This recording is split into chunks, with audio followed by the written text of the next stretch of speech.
Welcome back to Debut Writers, where we pull back the curtain on all things writing and publishing. If you've ever thought about writing a book, one of the biggest questions you'll face is this: what's the right way to publish it? Right now, there are three main options for authors to consider that we've discussed this season: traditional, self publishing, and today we're going to discuss the happy middle ground, hybrid publishing, a model that's quietly reshaping the entire publishing landscape. My guest today is David Hancock, often called the father of hybrid publishing. He has been on the forefront of building this new path for authors since 2003, one that blends professional publishing support with author ownership, speed, control, and long term revenue. In this conversation, we're going beyond the buzzword. We're unpacking what hybrid publishing really is, why it's disrupting the traditional gatekeeper model, and how it's empowering authors to take control of their message and their intellectual property. So, David, tell us, how did you become the father of hybrid publishing? Man, I appreciate that. What a great question. And I would say it was probably intentional, but the way it unfolded was definitely something I could never have predicted. I'll give you the short version, but I was a banker back in the 90s, fat, dumb, and happy, never imagined doing anything else. Man, they were paying me stupid money for a college dropout. But again, short version, I was doing well. I found my little sweet spot, my niche, and my bosses came to me and said, "Hey, you need to do more." I'm like, "Hey, I'm already doing well." So they said, "Why don't you hire more people like you and do what you're doing?" I'm like, "I don't even know why I'm successful." So for the first time in my life, really, I started to look at self improvement. Where could I better myself? What it was that was making me successful.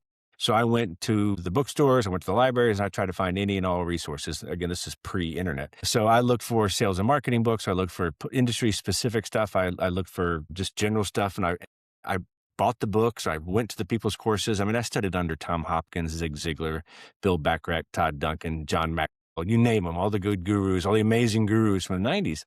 I went to their seminars, I bought their courses, I bought their books, and I implemented, because without implementation, nothing happens, right? And it was all wonderful. But nothing really gave me the feeling that this is what it was. This is me. This is what I could duplicate. But it certainly was amazing. I fine-tuned processes. I hired a couple assistants. I worked a little bit less, made a little bit more money, but it was nothing that I felt like, hey, this is me. But it wasn't until I came to work one day. And to this day, I don't know who did this, who gave it to me. These guys and gals are my friends, but strangely, I came to work one day and a copy of Guerrilla Marketing was on my desk. I still have it right here. And I had never heard of it. I was looking for that kind of stuff, but evidently it was sold out at the bookstores or checked out at the library when I was looking for it. But I realized, oh my gosh, I was a guerrilla and didn't know it. I was leveraging my time, my energy, my imagination, and developing relationships, serving others, helping others realize their goals. And it was called guerrilla marketing.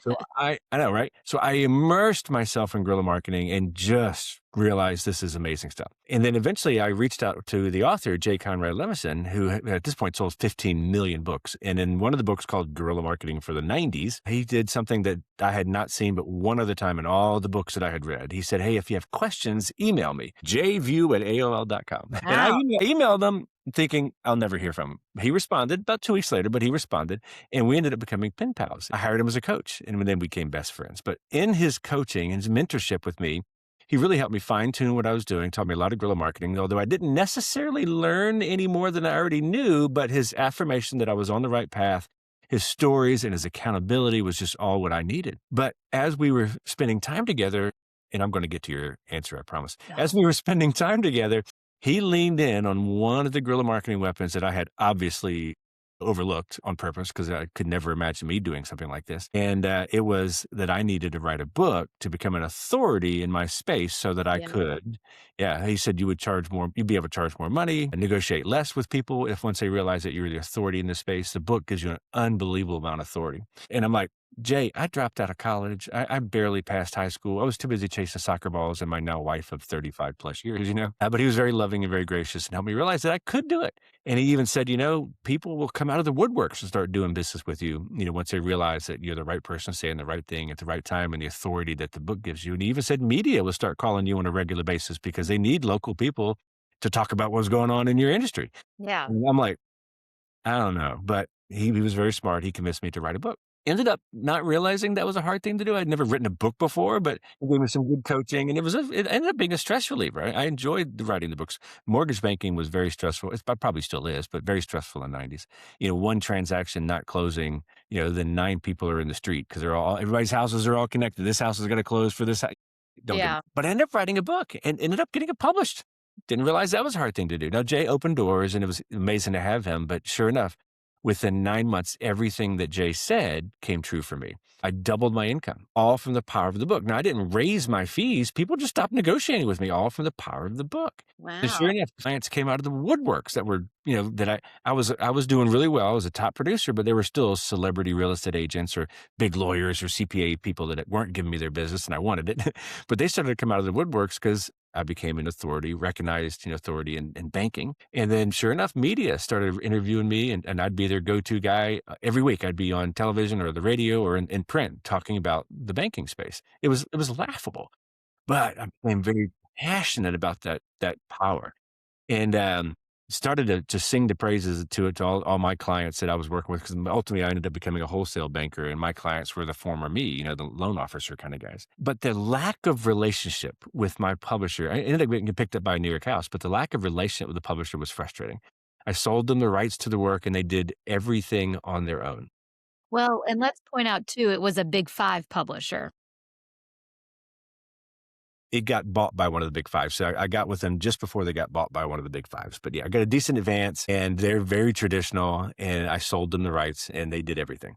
And they did everything without including me. I had no input in the cover, no input in the final title. They added 3 chapters to the book, and I didn't know it until I got my galleys or arcs in the mail, the advanced reader copies in the mail, and it was very, very frustrating. And every time I talked to them, the answer was always no for anything, and as a guerrilla marketer, I give away a lot of books, and they realized, "Hey, I was giving away too many books, and they cut me off. I couldn't buy any more at an author discount. I had to pay retail," which was frustrating. And then again, when I went out and spoke on it, because I got on the speaking circuit for the book, I had to get approval for my PowerPoints, and I couldn't give away too much content because they wanted people to buy the book, not get them, get all the content for me. So it was wonderful and horrible. And they barely remembered who I was. And I sold enough books, that, Jay told me I was doing well. I had really no real perspective. But I was done. One book and done. I'm like, "This is me. I'm thriving in this banking business, and I'm having so much fun." And, I'm like, one book and done. I'm a happy camper. But one day, the publisher tapped me on the shoulder and said, "Hey, it's time for book 2." And I'm like, "Not with you. You don't like me. I don't like you. I don't even know what I would write," And they said, I "Well." love how they came to you though, like, now they know you, like, when they want you to do another book. I had made the waves. But what happened was is I got it, which probably was exciting at the time. I got a 3-book deal, but I didn't wanna do book 2 with them. But they've not so lovingly reminded me that I was on a contract to do more books at their whim, and I ended up having to do a 2nd book. So I go to Jay, who's my friend and mentor and just guide, and I go to him, like, crying like a 5-year-old. I'm like, "I don't wanna do another book with them. I don't know. I don't like them. I mean, what would I write anyhow?" Kinda things. And I just kept sort of whining to my mentor. And he was very loving, very gracious, and he helped me realize that, well, I have to, and it's a good thing. And I'm like, he said, "I'll get you through it just like the last time, yada, yada, yada." And me of little faith, I'm like, "Well, not unless you co-author it with me, Jay, like Yeah. not set him up." But he said yes. So Wow. my 2nd book was co-authored in the Guerrilla Marketing Series, for the mortgage banking space, even with Jay, who, again, like I said, had sold 15 million copies, and I had probably sold 10,000 or so at my first book. But even with Jay, we still struggle with a lot of the things that we wanted. Now, Jay owned the brand, the trademark, so the title was pretty much locked in, but we fought for the camouflage motif. We ended up winning that, but we just had very little involvement in the rest of the things, and everything was an uphill battle. But it worked. I ended up selling 40,000 copies to the bank I worked for. I mean, I wrote it for my old clients, and this is a great opportunity. I was at one of the sales conferences at the mortgage banking company in Irvine, California, and I got stuck in the elevator with the president of the company. I'm like, "Hey, I wrote this book for all of your clients." And he evidently liked it, and he ended up buying 40,000 copies. So it did really, really well. But again, that lack of relationship, getting permission to do everything, it just wasn't fun, but I was leveraging it. But all the while, again, further to answer your question, all the while, I'm still kinda noodling this whole guerrilla Mhm. marketing weapon called writing a book to really leverage the impact from a business perspective, from an entrepreneurial perspective, and how well it's been working for me. So I started to teach all my clients. If you got stuck in an elevator with me, again, you would hear all about the power of a book. I was very passionate. And I mean, ultimately, I was probably working 2 hours a day in banking and 20 hours a day helping friends and clients get published or find an agent or self-published or something because, it's such a powerful, fun thing. I learned this secret. I got to share it. And Uh, just to date us, this is in the 90s, this right? is in the 90s. Yeah. Yeah. Mid to late 90s. So this is when traditional publishing and getting that agent and, like, this is like the old school way of publishing. Yeah, which is still the current way of publishing, for the traditional side. But yeah, absolutely. I had to find an agent, and my agent was Michael Larson, who was one of the big agents. In fact, he's the co-author of one of our books that we did together, Guerrilla Marketing for Writers, with Jay, Michael, and Rick Frischman. But yeah, that was back then. And funny thing, and I've heard this from other people too. I think the we entrepreneurs started to really discover and leverage the power of books towards the end of the 90s. Now, I'm pretty sure it had a lot to do with the 15 million of us who read Jay's book, though we pushed along pretty well, but it was really, really powerful. But the publishers didn't really know how to deal with us because we're different. We don't like giving up control. We don't like having decisions made for us. And we don't like everything that we do benefiting somebody else more than it benefits us. Not that we Well, and do. the book isn't your only not the only thing you're promoting. It's how we talk about it all the time with our authors at Morgan James Yeah. that, this book is just one pillar of the things that you've got the book, you've got your speaking career, you've got your courses. And so it's like it's just one piece of the puzzle, but for a publisher, that again, that's not how they look at it. No, and the fact they own that intellectual property, we end up selling that intellectual property with a bribe called an advance, which is just a loan against future earnings. So it's kind of crazy. But the straw that broke the camel's back for me for traditional publishing was kind of twofold. One, meeting on the speaking circuit a lot of really great entrepreneurial authors who were struggling with the same relationships restrictions that traditional publishing offered. Now, again, there's nothing wrong with traditional publishing. It worked really great. It has worked really great over the decades, but they just don't quite blend with what's going on in reality today, especially for we entrepreneurs. Kind of really old school thinking and mindset, and it can be very restrictive. But the straw that broke the camel's back for me was, remember I said I got a 3-book deal, so I got tapped on the shoulder to do book 2, ended up doing well, and then right around 98, 99, or about 98 or early 99, they said, okay, it's time for a second edition of that Gorilla book. And we were like really super excited because the internet started to be, starting to birth and be useful. And we were starting to take advantage of it. And like, well, this is a great time to update that book. So a second edition of that Guerrilla Marketing book would make perfect sense. But we get an email around April of 99 from the publisher who said, hey guys, really happy where we're going with the book. You're looking good, but we need you to go back and remove all references to the internet out of the book. You need to take out the World Wide Web, the internet, email, chat rooms, forums. You can't talk about anything that's related to the internet. And we were just blown You're like, away. Like, that's the whole why? book. That's the whole point. That's right. That's the whole update, kind of thing. And we finally get them to tell us why. Because we know the internet's here and it's definitely not going to go anywhere because we're entrepreneurs are very forward thinking. And come to find out, they thought that the Y2K bug was going to kill the internet and we were all going to go back to Stone Ages and do snail mail and fax machines. Now, if you guys are Remember old enough, that fear. I remember. if you're old enough, you may remember there, all the computer code prior to 2000 was written in 2-digit date numbers or something. And so when we rolled over to 2000, all the Yep. computers would think it was 1900 and everything would go to hell in a handbasket. And sure enough, it was real. And we had to do stuff to make it even in the banking business, or especially in the banking business, we had to address those things. But none of us in our right minds ever thought that we couldn't fix it or that it was going to kill the internet because it was so connected globally. We lost that battle. So that second edition was good, but it was, for all intents and purposes, a flop because it did nothing to really further the acumen of marketers and banking. And Yeah. after that, I'm like, I'm done. I'm done with publishing. I'm not going to write any more books. One, because I've already written 3. I'm a happy camper. So I was like, one and done, happy campers. But as it happens to many of us authors, the writing gets into your system. You kind of get that bug for writing and you got more to say. And I was also frustrated by being beaten down so much. I'm like, what do I need a publisher for? I could self-publish. Now, self-publishing is amazing and it still is. Self-publishing is absolutely better than doing nothing at all. And it might be perfect for you. Certainly traditional may be perfect for you too, if you understand the boundaries. But I said, I'm a self-published books. What do I need a publisher for? I'm a best-selling author. All my books are in bookstores. I'm in Media Weekly. It's a great opportunity for me to self-publish. And so I ended up self-publishing 3 books over the next couple years, literally like 2 years, and I loved it. I was in complete control. Covers were exactly what I wanted. Now I'm kind of embarrassed them, but I liked them then. The content was mine, and I could market it, and it was wonderful. But with every decision we make as humans, there's pros and cons, right? I was acting like I had credibility. I was acting like I had credibility and authority, but I'd had limited credibility about me saying I was wonderful and me endorsing my own content, my own books. And I realized I couldn't get my self-published books in bookstores. I could only have them online. Now, Amazon was up and running. It was, in its infancy, but it was still pretty amazing. But that was pretty much the only place I could sell books. I mean, we did them old school, through physical bookstores when I was traditionally published, but you can't get your self-published book typically into a physical bookstore. They won't do it. Or if they do it very, very, very limited. But again, most of the time Yeah. you just can't get it there. So I overestimated my ability to be able to sell books without bookstores. And then the last thing was, and this is very humbling, is I filled up my garage with books, expecting me to be able to sell books at the rate You that I were was. that author. My gosh. So I'm teaching authors now, don't fill up your garage with books. I couldn't sell them fast enough, especially with no distribution. And I couldn't get on media either to help.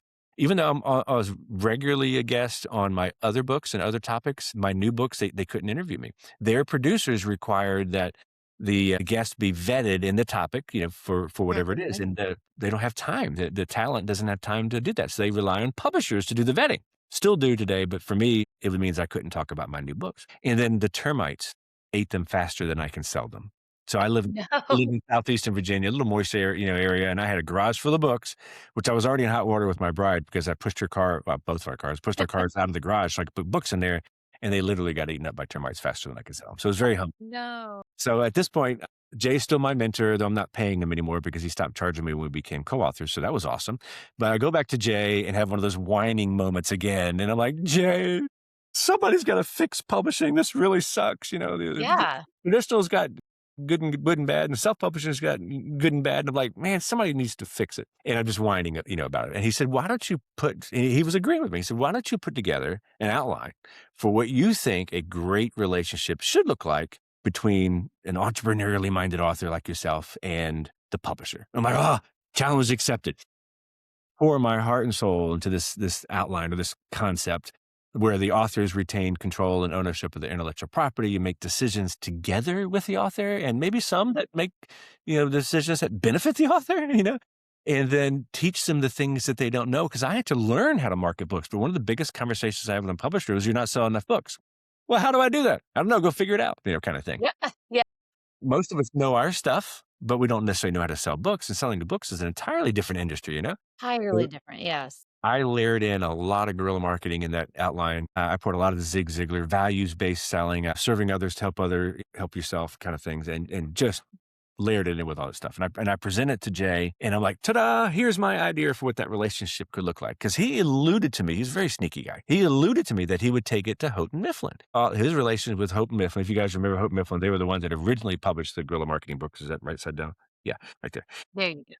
And he Yes. said, I might be able to get them to do an imprint, for we entrepreneurs, and this. Mhm. So I'm like, hook, line, and sinker. I bought it, and I just put this proposal together to Jay. Now go take it to Houghton Mifflin so we'll have a place to publish. And he loved it and laughed and said 3 words, now go do it. I saw that coming. Dagnabbit, I got a full-time day job as a banker, man. I ain't got time for this. Yeah. Reality was, I think it was the right idea at the right time, and I needed it. I needed it from a business perspective because I was working 23 hours a day, 2 hours a day in banking and 20 some odd hours a day helping people get published, and they were having the same frustrations. And I'm, putting out fires because their publisher wouldn't let them do this, or putting out fires because they couldn't get a bookstore to carry it if they're and it was a mess. I needed some balance in my life. So of course I recruited my bride. We decided that we definitely want to do it. So we launched Morgan James, which is my kids' names. It sounds like Love a that. company. I know. And it means something to us. But we launched Morgan James, and I had nothing really real to offer. Yeah, I was still working full time, but I had a really good idea in my rugged good looks, which you can see is questionable. And just, we had enough God's favor, which is important, and enough friends that just gave it a shot and just set out on our own path. And I didn't hire anybody from publishing. I followed whatever rules I thought was necessary and just kind of created our own space and had immediate success. And we were doing about 90 books a year.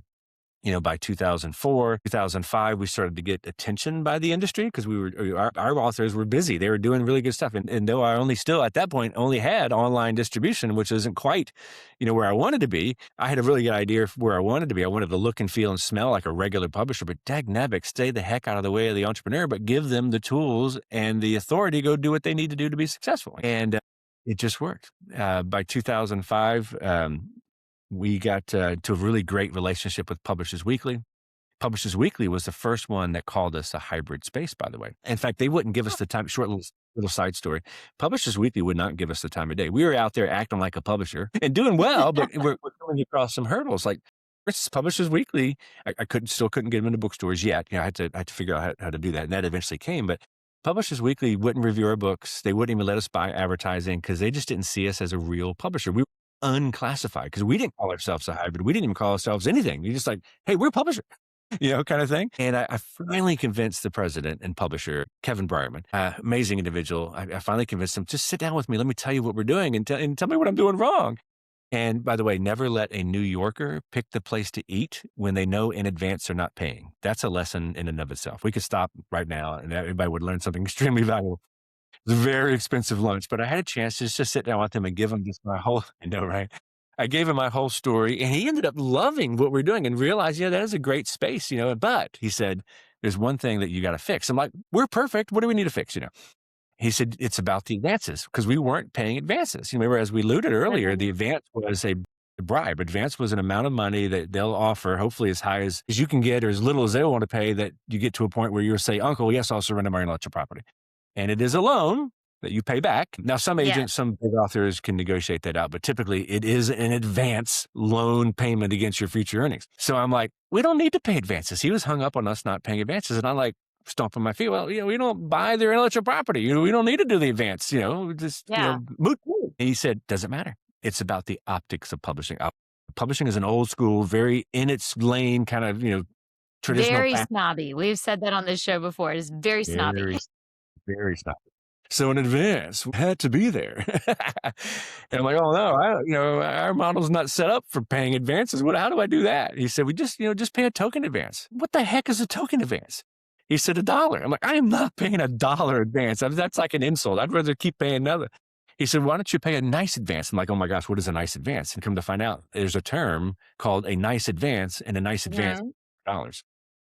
So we started paying $100 advance, and everything turned for us. It was one of those multiple laughing points. Like, seriously, as we grew as a publisher. And then they all of a sudden they started to write stories on us. Then they started to review our books, and they would let us buy advertising. But one of the things he did, the first of 20 times, is they wrote us up as being one of the top publishers in the nation, and was the first one to call us a hybrid publisher. And it's funny, and the hybrid's kind of convoluted. It's a little bit of a mess right now. We can talk about really what this middle road really looks like, whatever, regardless of what somebody might call, publisher. But his mindset for hybrid was the bulk of our authors were traditionally published authors who were already enjoying credibility, distribution, opportunity, and so forth, but wanted more control of their content, but didn't want to go do it on their own. They wanted to partner, though we had very little to offer in the early days. We got it pretty quickly, but they wanted to publish with us. So his hybrid was the author, not the model first. And so this is a backstory. So our authors were previously traditionally published who were doing a middle road versus going to self-publish. And that was his definition of hybrid.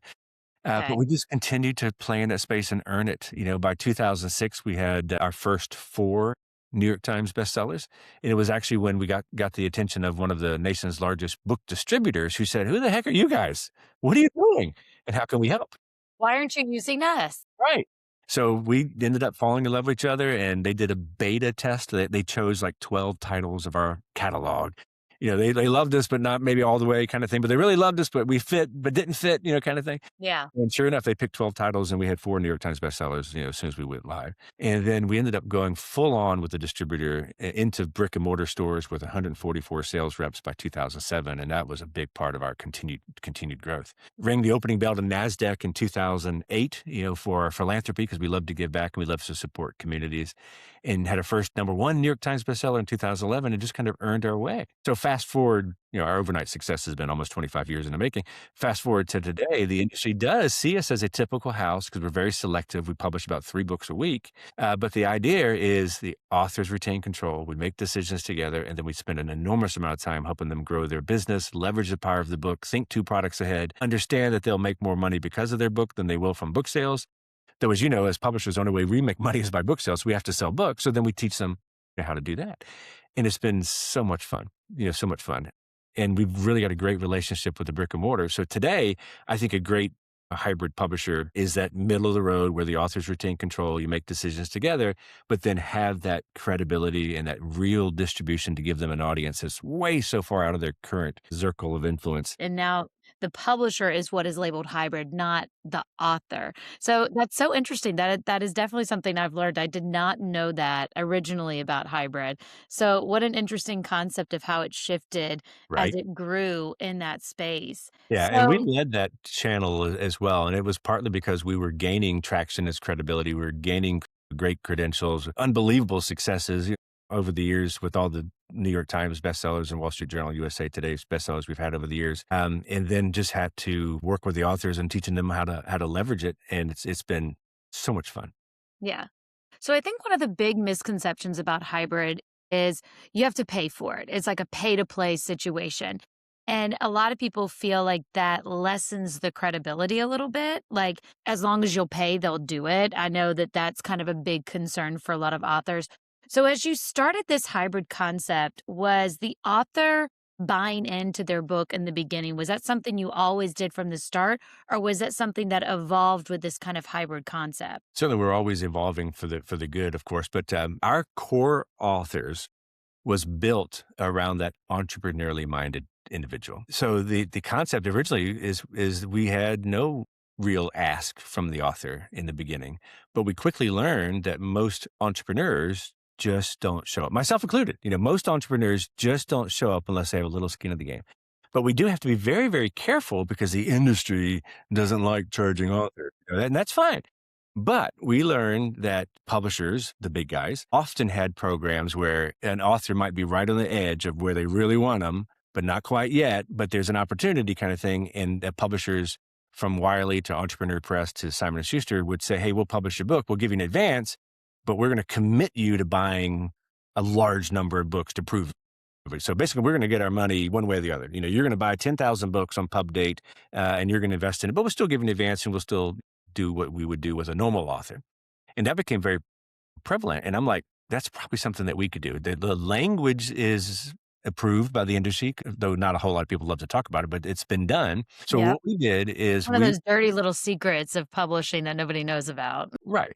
So we spun it in such a way that it actually became a great benefit for the author. So we said, okay, we realize that we entrepreneurs won't show up unless we have a little bit of skin in the game. But we learned early on that it didn't need to be, 8, 10, 15, 20, 30, $70,000 like some hybrid publishers are actually charging authors for services. But it certainly, $3,000 or $4,000 didn't work either.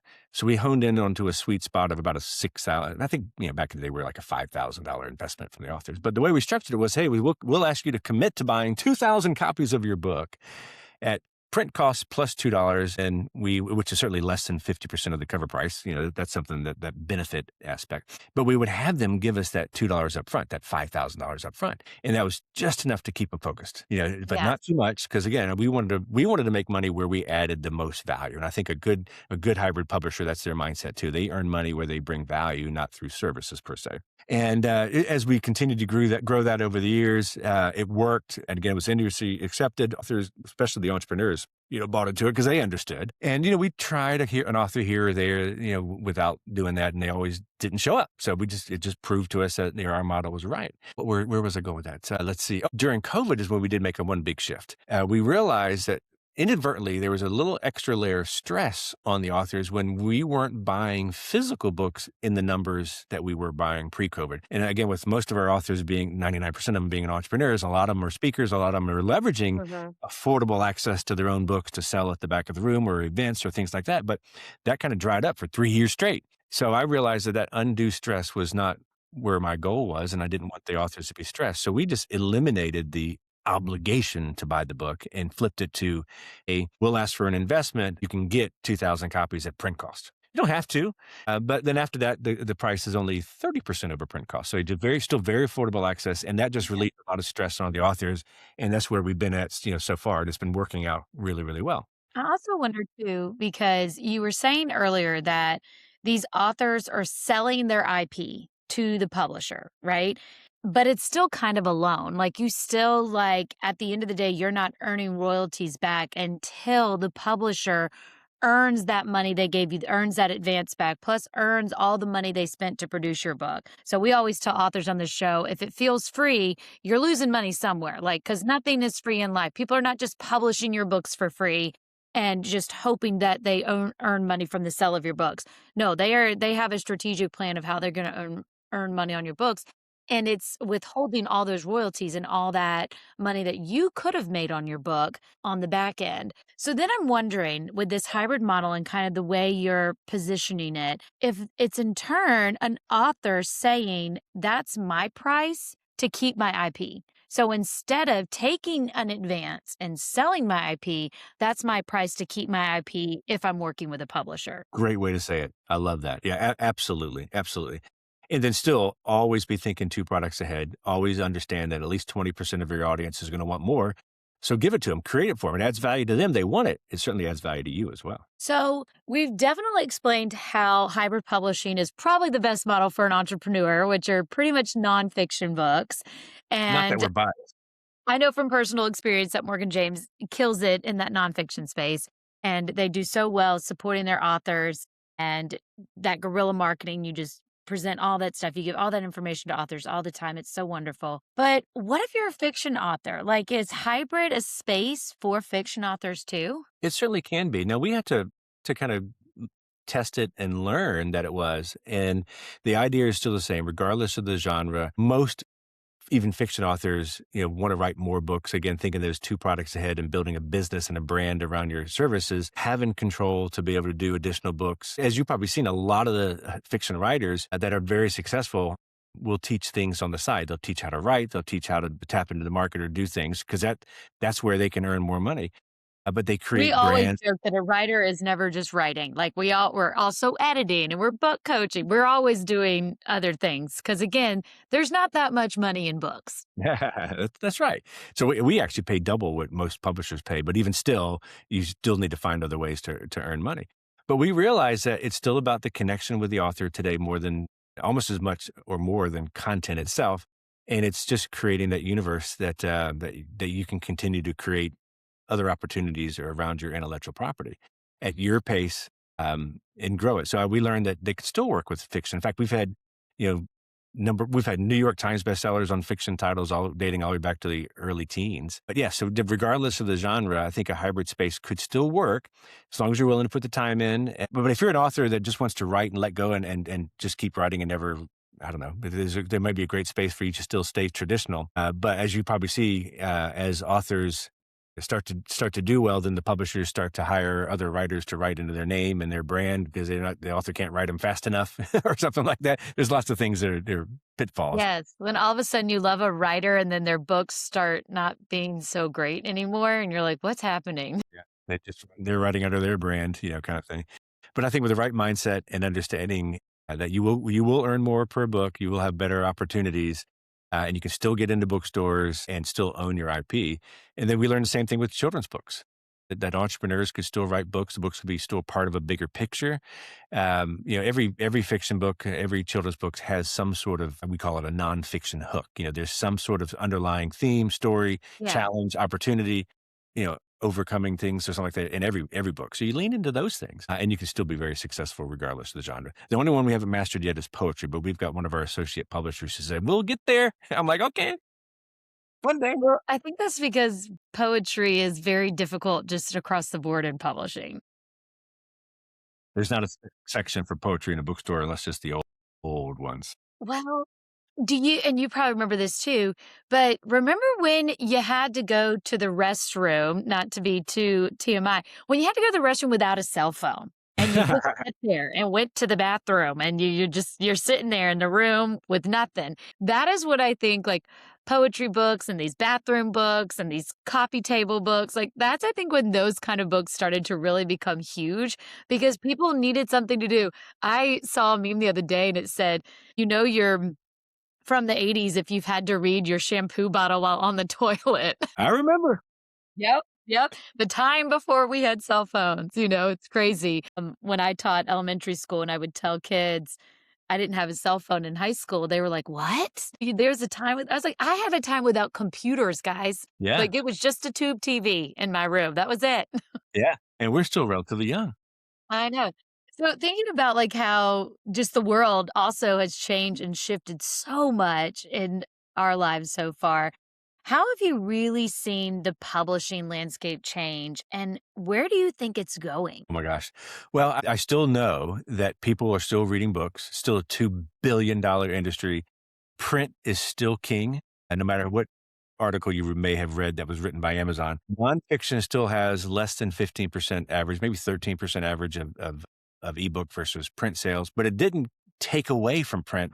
Ebook helped raise the bar.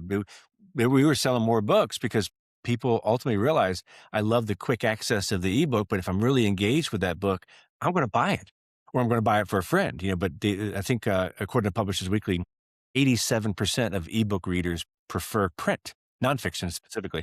So even if you give them an ebook or they buy an ebook, if they love it, there's an 87% chance that they're going to buy it. At the very least, talk about it. And that's the number one way to sell books. Yes. But yeah, so I think the challenges might be they're just that the big houses are just slow to change. And you can see it like, oh, wait, here's a great example. A publisher, I don't know if I should name them by name, but a decent sized, publisher ended up just losing so much opportunity in business that they took an $80 million write-off off of their stock price. So their shareholders took the whole hit. And I remember they were being interviewed again saying, okay, now that you recovered and survived the crash of '08 and all your books, all the trouble you're having, what are you going to do to thrive in the future? We're going to keep doing what we've been doing is literally what he said. And I'm like, well, how stupid are we to say something like that? That's the worst thing to say in any industry. I feel like Like it's an arrogant thing to say. well, publisher industry is very snobby, but you'll see it in divisions that have closed. There's no such thing as McGraw Hill Business anymore, and there's no more like even Entrepreneur Press, as good as they were. Now they're primarily just work for hire. They're paying authors to write their own books. They're not really doing an author model, and the industry's just been changing. And they've been struggling. So I do think there's still a lot of great things about publishing, a lot of great things that we authors can leverage publishing. The physical book is still very, very important to our lives, but it's about being nimble. It's about being communicative with the author, and the relationship means a lot more to the authors now because the relationship between the author and the reader is paramount today. As 20 Yeah. years ago, we could write books, but nobody could care less who we were as authors. But today it's mandatory. I would say probably 51% of the reason why somebody buys a book is because the author, even if they don't know them, but they feel like they can get to know them, and 49% is the content. Content is still king-ish, but there's a queen of connection right next to them. So as long as you can lean into that, I think you'll be good. But speed to market, is paramount. That's really great with self-publishing. Speed to market with a hybrid with traditional distribution is even better than the bigger houses. But you've got to be willing to take those risks and those chances. Big houses publish like 46,000 titles a year. In fact, last year we learned during the trial of when the Department of Justice blocked the sale of Simon & Schuster to Penguin Random House, we learned that they do 46,000 books a year, but they confessed on during the trial on the witness stand, they confessed that less than 2% of those books ever actually made it to the finish line, actually ever made it to a bookstore. So can you imagine selling your book to a publisher, getting it advance, and it never coming to fruition? And who's still Now, I've heard stories where authors have sold their book to a publisher just so the publisher can bury it. yeah. Because it's a lot cheaper to buy it for 5,000 than to lose, hundreds and thousands of sales because now you've got this competing book out there that they think might do better. And So that's just devastating to an it author. it is, yeah, absolutely. So you've got to be nimble, you got to be picky, but you know, so I think the publishing industry is going to continue to change, especially with the AI coming in to help the industry. I don't see it as taking over the industry because people want connection. Sure, you could write a lot of great books with AI, but will anybody read them? You can't copyright them. But if there's no soul in there, no connection to the authority figure behind it, they're not going to go anywhere. But it's a great tool. And that's what we talked about, Amy and I on the podcast, we talked about the reason publishing is going to survive in the way that we know it is today is because of that connection. Like you said, it's 51%. So if AI is writing these books and chunking them out, they're losing, people aren't buying that because they don't feel connected to the author. And that's true. I mean, I think I've probably sold most of my books because I've met somebody, I've been at a conference, I've been at a book sale, I've been at a book signing. It's, all my friends and their extended friends. So there really is something to the network and the connection. I think it makes a huge difference, which is why we're always telling authors they are so important. Yeah. Yeah. Absolutely. Absolutely. I almost feel like publishing is kind of like education, where I love those memes where it shows how we educate a kid, like literally in like the nuts in the schoolhouses, like sitting in their little desk, teacher up there with the board. And they flash forward to like a scene from like yesterday, and they're like, why is this the same? I know. Why has this not changed? Yeah. Yeah. You're absolutely right. So be real with me, David. When do you think that we are going to change the situation and actually get the industry to make books non returnable? Oh, so for those of you that didn't realize this, right now, if you've got traditional distribution, the books have to be sold 100% returnable for life. Like, I mean, 10 years from now, if they're still on the shelf and haven't sold, the bookstore can return them. Now, this isn't consumers returning books, but it's the industry. It's bookstores returning books. Whether it's, inventory adjustments based on current demand, or they just, it hasn't sold yet, so let's send it back. It's a mess. It really, you plan for it, you budget for it. Our average returns are less than 25%, 15%, typically on average. So you budget for it. But, during COVID, we realized the real pain of it. Bookstores couldn't stay open. They couldn't sell books. They ran out of government money. They ran out of local money. They ran out of GoFundMe money. So they look at their inventory and go, oh, there's our money. Let's return all that inventory. We had like yeah. 175,000 books get returned with wanting 100%, money back guarantee. Thank the Lord, we managed to survive it. We gave them their money back and ended up reselling them. But it's a mess. But it started, little history lesson. It started in the Depression when the government stepped in again, and tried to save the bookstores. And I'm glad they did. But one of the ways they saved the bookstores is they convinced publishers to basically make all the books on consignment, because we were reading a lot of books, and we are today too. But during the Depression, what else did you have to do? Yeah. So they basically came up with a model that says, hey, you sell books to bookstores, they'll pay for them, but they need to be able to sell them back if they can't sell them, or get their money back if they can't sell them. And it was kind of the way it was written. It was defined as a hardcover book because that's all they really did back then. It was a hardcover book. And then the publishers negotiated a tax discount if they got returned. So that's kind of why they did it, and they kept doing it. And that's why you still see publishers push down hardcovers, even though the industry's gone toward more affordable, paperbacks. Most Affordable. prefer paperback. And we all have a romance with a hardcover book. I probably got one here somewhere. But the industry still sells and returns. Only the hardcover gets a tax write-off because the way that law was written, 1920, that a hardcover book gets a tax break if it gets returned. It's kind of crazy, but it's a colossal waste of money because bookstores our sales reps will try to get a bookstore excited about the book, but if they're too excited, they buy too many, then they just return them, and then they scramble to buy more because the author does something that nobody told us they were going to do, and they're buying more books. It's just crazy. So I think we'll get there, hopefully, but Yeah. it's part of the process. I know I've heard horror stories from authors where their book has gotten so much buzz up front. So places like Amazon have bought 30,000 books because the pre-sales are looking great. There's a lot of buzz being generated. We want to have these books to give out. And then the book just doesn't do that well because they kind of, I only had 1,000 pre-sales, but you somehow thought I was going to sell 30,000 books, Yeah. so it's like, it's kind of like that misconcept. And then they're having to return them. And then the author's getting dinged for that. And so Yeah. I've just heard a lot of horror stories about that. And I can remember when I put my book on up for sale, self-published, and I said, no, you can't return my book. They were like, okay, well, no one's going to buy your book. Like bookstores aren't going to purchase your book then and put it in there if you don't make it returnable. And so I like painstakingly like clicked return. I was not happy about it. Yeah, and the reality is those algorithms are making those decisions. It's not a human. So if the algorithm sees some spikes, like, oh yeah, we got it, and they'll automatically push out an order to the self-published author to print more books, or they'll print on demand because they think they're going to have more, and then they don't sell them, and they return them all. that's where having a publisher in your corner can be very helpful. So with the publisher in your corner, we're still affected by the same weird algorithms, but we've got an interface that says, wait a minute, that Right. doesn't make sense to us. Let's not send you 30,000 books. Let's send you 3,000 books instead. And then we'll send you more if that continues. So there's a little bit of a management process in there, and a good hybrid that has good physical distribution should be filtering that for you. So we're distributed by Publishers Group West, PGW, that manages that for us. So if we get a weird order, like they're calling us like, is this real? It's like, well, I don't think so. Or maybe not real as they think, but let's tap that down to reduce risk, because it's all about reducing risk. That's another thing. I really do think a good publisher should have skin in the game too. They should have risk in the game too. So for us, or any good hybrid should have the ability to, they should be funding the design of the book. They should be printing at their own expense all the books for distribution, and the publisher should bear the brunt of the returns. Now, we can just re-inventory and resell them, but I don't think that needs to be pushed onto the author. Let the author kind of live without that stress. So that's a great segue into my next question is how do you vet a good hybrid publisher? Because there are so many, like you said, you just opened a business and called yourself a publisher.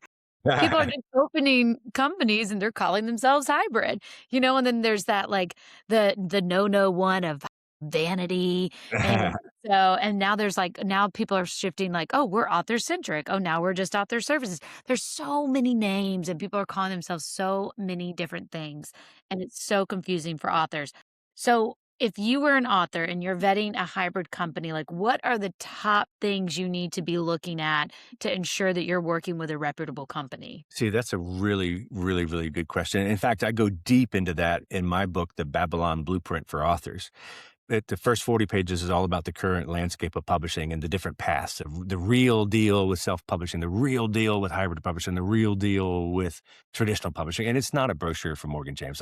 We have a true passion for helping authors find their right path. I mean, we only do 3 books a week. We can't do all of them. In fact, we turn down 97% of the ones that come our way because they got to be good books and the author's got to be passionate about it. That's kind of our thing. But that's a great question. So it really depends on what your goals are and what you want to do with the book and what you're expecting beyond the book. Because there is a right path for every author, and it may be true self-publishing. We print them at Kinko's. It may be, the hybrid space. It may be the traditional space. There is a path that's right for you, depending on what your goals and your risk and your investment that you want to do with the book. But so if I were to do it all over again, I would definitely want to make sure that I retain control of the intellectual property. And I would definitely want to make sure that, and this is pretty typical with like almost all, if not all the hybrid places, is where you make decisions together, from what the cover should look like to the final versions of the book. Even though I want to still reserve the right to produce my own fully edited proofread manuscript because I want my content to stay that way. I love it when a publisher will give us editorial oversight so we don't make ourselves look stupid, but we do want to still stay out of the way. And then the distribution. If you don't really care about the books being in the bookstores, then you may not need to work with a company that really doesn't have any distribution or just as an on-demand kind of backup. So I do think there's a path for everybody. So I think if you're willing to invest and it's a book that's really important to you and it supports a business, an entrepreneurial venture, big business, small business, or a nonprofit or a faith message, something that the book is a part of it, then you definitely want to have that additional credibility and you want that distribution. And if it is supporting some sort of ministry or business, you want to get it into as many hands as possible with the depth and breadth of more than just online retailers. Amazon really hurt themselves during COVID when they kind of deprioritized books. A lot of people really got burnt by Amazon not supporting the industry. And then you can see that Amazon's laid off 16,000 people in the last, 18 months or if not less. But if you really want to have complete editorial control over your book and you don't care what anybody else says, that you want it to be exactly like yours, then you might want to lean towards the self-publishing side or hybrid that is just a service provider of helping you produce what you want to do. But again, there's a path for you of that blend. How much risk am I wanting to do and of investing into a book, creating opportunities? How much involvement do I want to have? How much feedback am I willing to take? And do I want to get a higher royalty by paying for all the printing that goes into distribution? These things all need to be fleshed out, and you need to figure out basically a decision tree. Yes, no, yes, no, yes, no. Here's my home, kind of thing. So when I've decided hybrid's going to be my path for me. I've always told authors when they're vetting hybrid companies to really look at the royalty split. That will tell you a lot. Like If the hybrid company is giving you 80% of the royalties, they're not caring about book sales. They're making their money on the front end with whatever investment you're giving them. And that's why they're giving you higher royalties because you're putting a heavier investment in. And so that signals to me like a lot less skin in the game for the publisher versus if the royalty is lower for the author and then that investment should be lower up front too, that's signaling that the publisher has a lot more involvement and need for those books to sell. Yeah, that's true. So that's definitely something to think about. So it may sound, well, I can get 100%, I get 80 to 100% royalty. I'm like, well, that's wonderful. But you're paying for all the books. You've got all the risk on the game, and the publishers are going to pub date and then saying, sayonara, next. If that's important to you, you really want a long term relationship, somebody that really is invested in the process with you, that does have skin in the game and does invest with it. I'm still talking to authors on a regular basis that we published in 2004 that are still selling hundreds of thousands of copies, over the years, so it's cool. But here's another tip that I'll often say, and I think you'll love this one. So even as you narrow down your path, where you want to publish, and there's the right home for you, if you still, or if there's still just a little bit of a gut feeling of like, I'm not sure about this, or I'm taking a risk, or even if you really think this has got to be for me, one good thing to do, and you're going to laugh, is say no to their offer. How they treat you when you say no is how they would have treated you if you had said yes. All of a sudden, you realize that their fees were too high because now they're lowering the price because they want to not lose you, or they start telling you that you're an idiot, or they start downplaying or talking bad about other publishers that you may be talking about. You'll immediately realize, well, that's not the relationship that I want to be in. But that's something even with us, but we have authors say no to us all the time. How you're treated when you turn them down, absolutely would tell you how you would have been treated. That's I a also think secret weapon. I love that. That's great advice because I also think that's the same for like if you say no to somebody and then they're kind of they reach out just a little too much and it starts to feel like badgering. You're kind of like, okay, I said it wasn't a fit for me, and now you're kind of like, so then it screams like needy, Yeah. So then you're like, okay, so they needed me more than I needed them, and I want my publisher to need me, but I want me to need them more. They need to be giving me more, so I need to need them more. And it's okay if they're like that, if that's okay with you. If you want to work with a service provider and get a great quality book and have the book and maybe some coaching or something like that, that's great. Again, you just kind of analyze where you need to be or where you want to be. But the cool thing is we have options. Yes. We have good options. And I think that's what's really changing the publishing landscape and why it is such an exciting time for authors because back in the 90s when you were doing it, self-publishing was really looked down upon. And now, I know, right? And now here we are with best-selling self-publishing authors killing it with their self-publishing. We have really successful hybrid companies that are having authors that are just New York Times bestsellers, which is huge, in that space because for a long time they were very selective about what publishers they would allow on the list.